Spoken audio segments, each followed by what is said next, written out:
Hi there, here's Daniel from Clockwork Origins, and today I will give you a rough overview over Elemental War 2. It's our latest tower defense game and already released on all platforms, and I want to show you what you can do here and how to play it.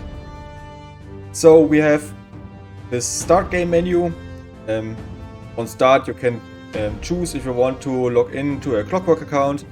That enables you to post your scores to the scoreboard, and on Stadia you need it to play co-op mode, and for cross progression it's also necessary, so you can play on Steam, unlock items there, and then continue on, let's say, PlayStation, log into the same account, and all items you unlocked you will have there as well.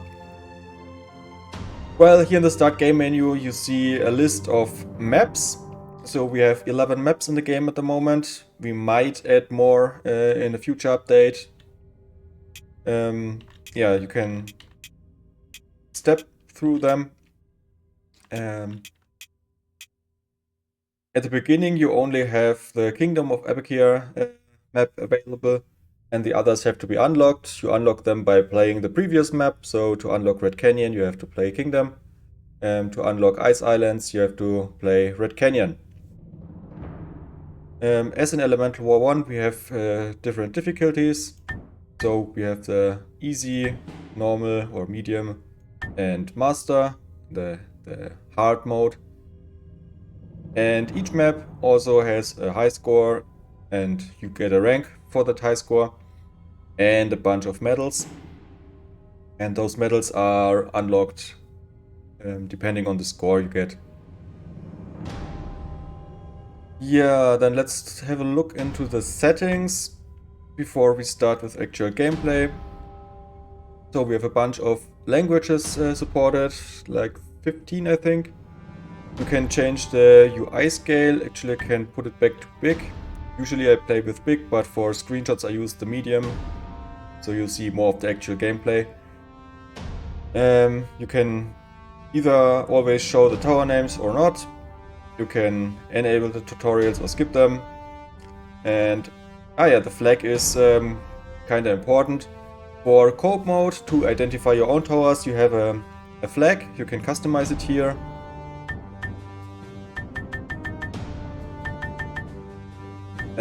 And choose between different patterns and everything. And yeah, by default it's also activated in single player, but you can disable it in single player and then you won't see it there. So then let's start the game. So you can actually see some gameplay and not just menus.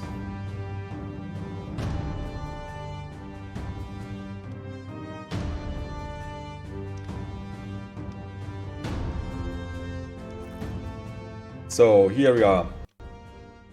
And of course the capture card failed again. I have this from time to time, not sure why it happens. Okay, so we are on the map now. And if you played Elemental War 1, come on. Really not funny with this capture card issues. I have no idea why that's happening. Anyway, if you played Elemental War 1, you might recognize a few parts of the UI or the icons like the gold and the crystals. But we redesigned the whole user interface, especially to make it more modern and to make it also work with a gamepad. That was important for us. The base layout of the map, so you have the red portals, there the monsters will spawn, and you have the green portal, at least on the minimap. In the game it's most of the time blue. You also have green ones, but that's the player portal, so you don't want the monsters to reach that portal. You can toggle the path with P. So here you see the path. When you let it run, then it will also animate to show you the direction. Usually I play without the path because I know the paths, but on some maps, we also have maze building maps. It's helpful to have it. So here you see the elemental crystal stability will be lost in 11 seconds. That means once this progress bar filled, it will automatically spawn a new elemental for this crystal you have. You get a crystal right from the beginning, and after every 5th wave, you also get a crystal. So this will spawn an elemental. You can also choose your own elemental. These are the same as in Elemental War 1. So we have fire, nature, earth, electricity, water, air, and shadow. And yeah, this elemental is a very strong boss monster. And once you defeated it, you get the element of it. So if you beat the fire elemental, you get the fire element. And with this fire element, you can build a fire tower. So that's the base idea. Yeah, with the second element, you can get a second elemental, and then a second element. And then you can combine fire and nature to a sun tower. So, yeah, let's demonstrate it. We choose, let's say, let's choose fire. So now the phoenix spawned. You can also speed up if you want. And we can build towers. So, other than in Elemental War 1, we have free tower building now. Of course, you can't build everywhere. You can't build on trees, you can't build on the water, or on buildings or so. But it's more flexible than the actually stiff mechanism in Elemental War 1. By holding shift, you can build multiple towers in a row. On gamepad, it's the left trigger, I think. Let me test.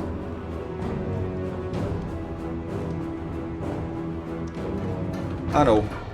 It's left bumper or L1 on PS4 or PS5. Now wasted a little money, but it's not that problematic. So the first elemental isn't a big deal if you have enough towers. So now we have the fire element here. And if we have enough money, then we can build this fire tower. Then we also have, or we received an item. For each elemental you defeat, you get an item. This was an active item, so it's also displayed in this active item slots. It will deal 2 million damage to all enemies, so it's pretty powerful, but has a long cooldown. You can also open the inventory with tab. You can see here the active and passive items. So those are so active items are those you have to trigger. Passive items are those that do their effect without any interaction from your side. And equipable items are those you can give to towers. On each map there are 5 items hidden on these earth piles. So you click them, find treasure, and here we have this net item. Let's find another one. I can skip the sequence. Eye of the Storm. Actually, I want to find a passive item. Here's another one. Not a passive item, an equipable item. That would be good for demonstration. Of course, they aren't easy to find, because that's the whole idea of them.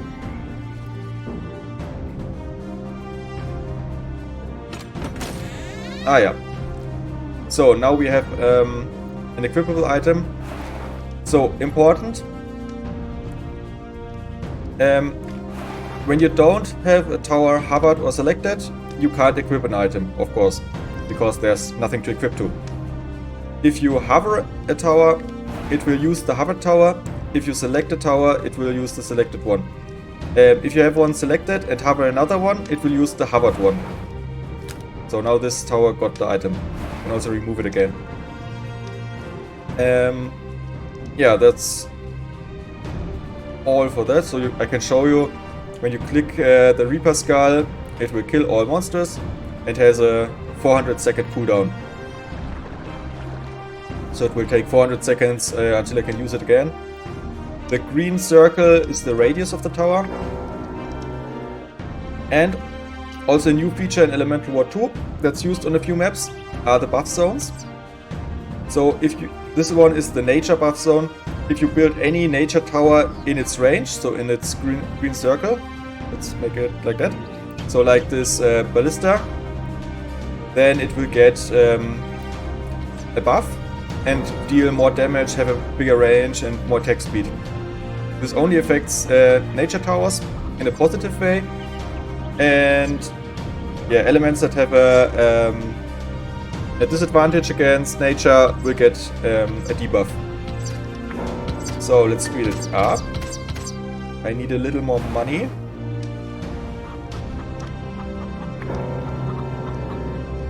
I just skipped the next wave, or the time until the next wave. We can do this with this button or shortcut C on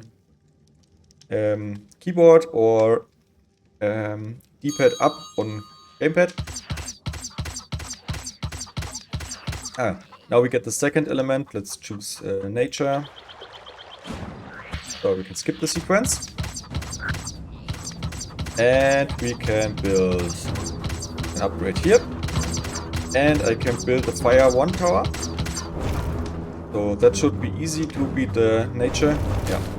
Because we deal twice the damage with fire against nature. We can also give him the Hand of Midas, so we get more gold from monsters. So now you see we have also a nature element.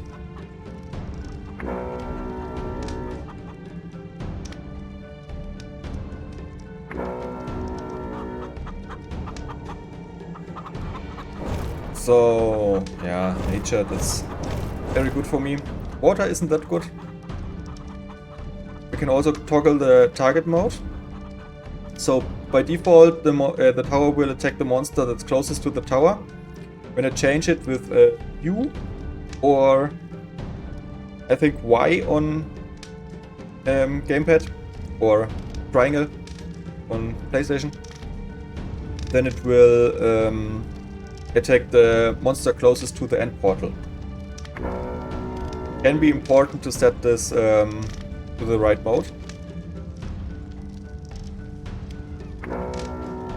So, I have so little money. Yeah, that toll house is activated by a quest. Usually you would see a quest here, and completing that quest will unlock a new item for your item pool, so you will get it in future runs and for the run you unlocked it in. But of course I already unlocked everything. So now we have an auto spawn of the next elemental. So we didn't manually choose one, so we got the werewolf, that's shadow, shadow level 1. And we have enough money to build the sun tower, so that's the combination of fire and nature. One thing that came up often already, you don't lose the elements. So this one represents the level, not the amount of fire or nature towers you can build. Okay, that wasn't ideal, but I'm not playing for a high score, I'm just playing to demonstrate. So let's use that one. Now we increase the range. Yeah, and you see we have this nature element. We can also quick upgrade by hovering and holding E. So you don't even have to select the tower to upgrade it anymore. You can just hover it, press E and select the nature upgrade, and we have a nature tower. We wanted to make it a little easier to perform these actions as you are doing them really often in the game. So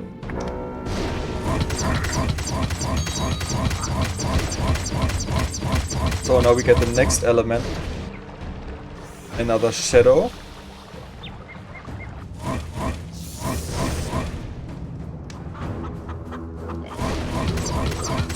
That's already harder. But we can use the net. That wasn't great. The Reaper Skull is like a joker who, yeah, to help you out if you are really in a problematic situation.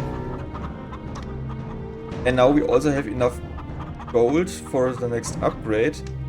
The blade machine, fire, nature, shadow. Yeah, let's just build it here. So you can combine up to 3 elements in the tower. So this is fire, nature, shadow.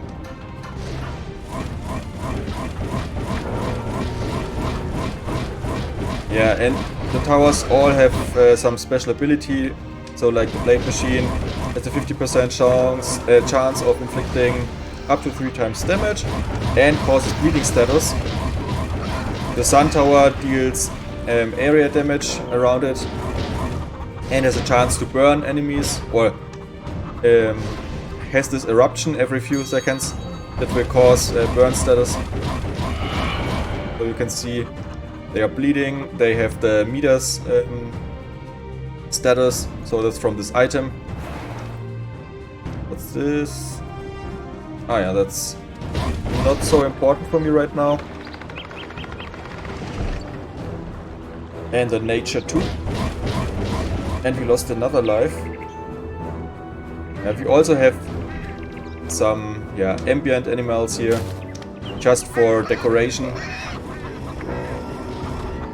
Because we have a farm here, we thought, yeah, would be nice to have some animals running around.